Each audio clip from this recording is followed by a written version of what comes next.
Que el barbijo no tape los ojos, que el barbijo no te tape los ojos. Se cumple el viernes un año de aquella frase del presidente que te invitaba al aislamiento preventivo, social y obligatorio. Un año donde se fundamentaba ese aislamiento en morigerar el ataque que suponía la llegada del COVID. 12 meses en los cuales quien te hablaba de economía era por poco un asesino. Literalmente te decían que si vos levantabas ahí el paraguas diciendo, ojo, cuidemos la salud, pero miremos la economía, por poco eras un anti-Argentina. 12 meses en los cuales quien anticipaba la caída del Producto Bruto Interno y la caída que iba a tener la economía argentina, lo tildaban de mitómano, desde lo más alto del poder. Te decían que la caída no iba a ser la que anticipaban las consultoras económicas y la caída fue muy superior a la que anticipaban esas consultoras. Quien decía que economía o salud no eran objetivos antagónicos, por poco era un enemigo de la patria.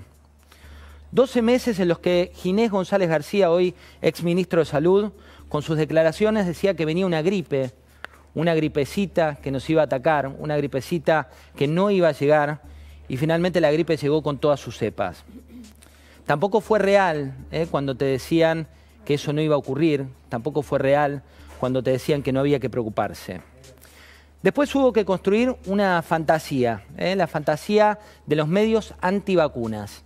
Te decían que si vos criticabas la vacuna rusa, eras por poco un medio que trataba de no distinguir las vacunas que tenían fundamentación científica de aquellas que no la tenían, porque lo que pasaba con Sputnik, cuando se la cuestionaba, era básicamente que ninguno de los organismos científicos respaldaba esa vacuna.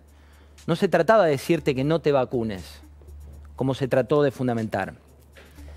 Lo único que se pedía era que la vacuna Sputnik tenga los sellos de calidad suficientes que te piden a nivel internacional. Mientras tanto, en el país, CFK, la Cámpora, avanzaban casilleros. Por un lado tenías en el PAMI, por otro lado tenías en la ANSES, por otro lado en la compañía petrolera YPF, por otro lado tenías que estar atento a lo que pasaba con una compañía privada que después no fue finalmente expropiada, pero que fue uno de los proyectos de Fernández Sagasti.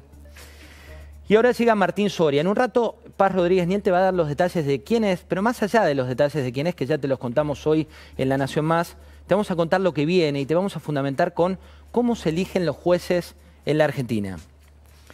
Reemplaza Soria a Marcela Lozardo, que era de íntima confianza del presidente de la Nación, al igual que Ginés González García. Conmigo no van a contar, dijo hoy Soria, para recibir a escondidas jueces y fiscales. Volvió a hablar de Macri, del pasado, en el Poder Judicial.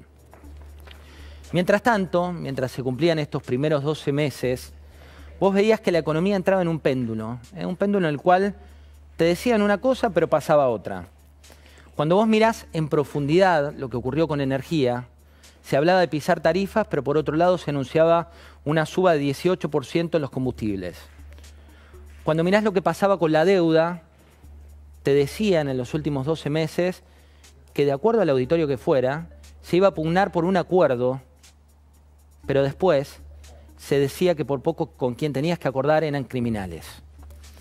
Respecto de la inflación, lo viste ayer en la entrevista que le hizo Carlos Pañi aquí en La Nación Más al ministro Martín Guzmán, se habla de una meta del 29%, que para los analistas está aquí Luciano Laspina, vamos a hablar con él, que de hecho fundamentó muy bien por qué es un objetivo bastante incumplible. Esa inflación del 29% te tiene que llevar a 2% mensual, que según la mayoría de los analistas es algo que no puede suceder. Se hablaba de consensuar con la oposición, un país por encima de la grieta, en busca de república, y se inician querellas por doquier, con el objetivo de instalar la campaña desde el punto de vista que se critica, que es el punto de vista judicial. Se habla de no hacer un ajuste, y cuando vos haces un análisis, hoy lo hacía Julieta Rumi a la mañana en lanación.com, de los impuestos que instauró Alberto Fernández en sus últimos 12 meses, más las alícuotas que subió, 16 nuevos impuestos y 16 subas están incluidas ahí de alícuotas en impuestos ya existentes. Forma parte de una presión tributaria que parece no tener límite en la Argentina. Te dijeron que el dólar está controlado, que no hay devaluación porque la devaluación es el mar, porque la devaluación no existe. Pero si vos querés comprar un dólar, no solo tenés el impuesto, sino que no tenés ningún tipo de dólar. Te dijeron también que la realidad iba por otro lado, que la realidad tenía que ver con la economía que viene y con la justicia. El último dato que te quiero contar, una frase de hoy que surge de Horacio Rodríguez Larreta, pero que también surgió del oficialismo a nivel nacional.